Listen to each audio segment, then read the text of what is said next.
Dobrý den. Dneska se podíváme na výrobu těžítka.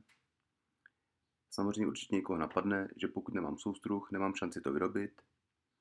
Během videa vám ukážu, co pro vás připravuju, takže i když nemáte soustruh, budete schopný za určitých podmínek vyrobit alespoň podobné těžítko, nebo cokoliv, co má tvar koule, když to řeknu jednoduše, bez použití soustruhu. Takže určitě vydržte. K samotnému projektu, na který teďka koukáte, je to dárek pro kamaráda, který samozřejmě má rád golf. Takže už to mám v hlavě dlouho, už to mám v hlavě od minulého roku a až teďka jsem se k tomu dostal.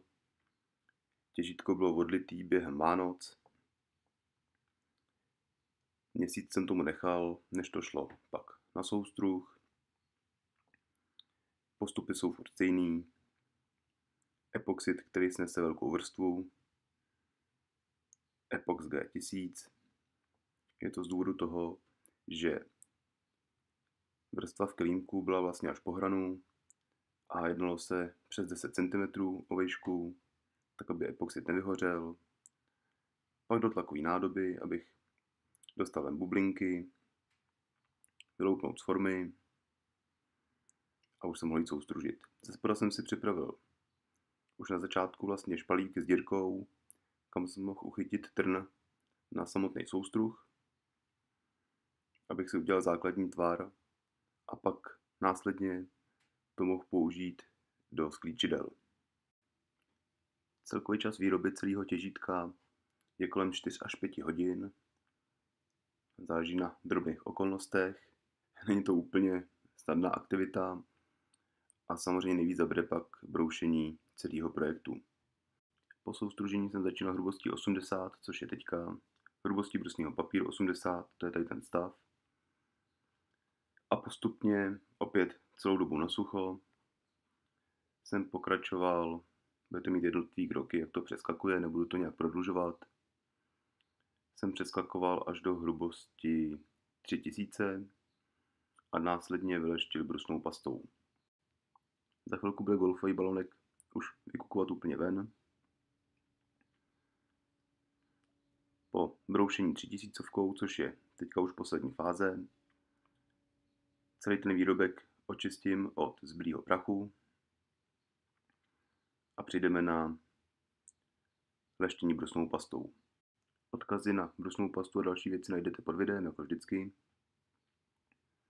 Takže máme očištěno. A teďka uvidíte ten přerod, jak strašně málo stačí brusné pasty a jak neuvěřitelně vlastně vytáhne tu finální vrstvu toho epoxidu. Není s tím opravdu žádná práce, než to poměrme ty 2 hodiny broušení předtím. Opravdu jemným přetahnutím a vleštěním vlastně mikroutěrkou se dostanete do tohohle stavu, který teďka vidíte. Líp už to neumím a popravdě si myslím, že už to ani líp nejde. Teď ne, že bych se chtěl chválit, ale prostě ani když se podíváte detailně, vlastně nenajdete žádný kas nebo mat na tom epoxidu. A teďka slibovaná ukázka. Chystám pro vás speciální video. Tady ty koule nejsou ze soustruhu, jsou z formy a jsou z formy, kde se dá úplně bez problémů koule vyloupnout. A stav, který vidíte, je čistě po vyloupnutí, bez jediného leštění a další úpravy. Takhle čistě to leze vlastně, když uděláte dobrou formu. Takže se máte na co těšit a teď budeme pokračovat. Samozřejmě k samotnému těžítku je potřeba i spodek.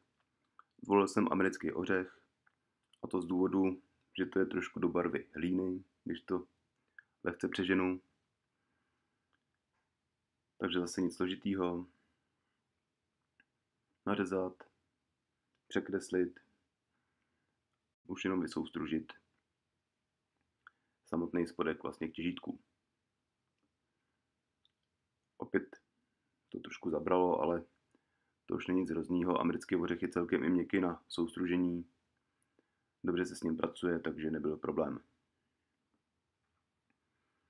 K samotné povrchové úpravě jsem opět použil Odyss Oil.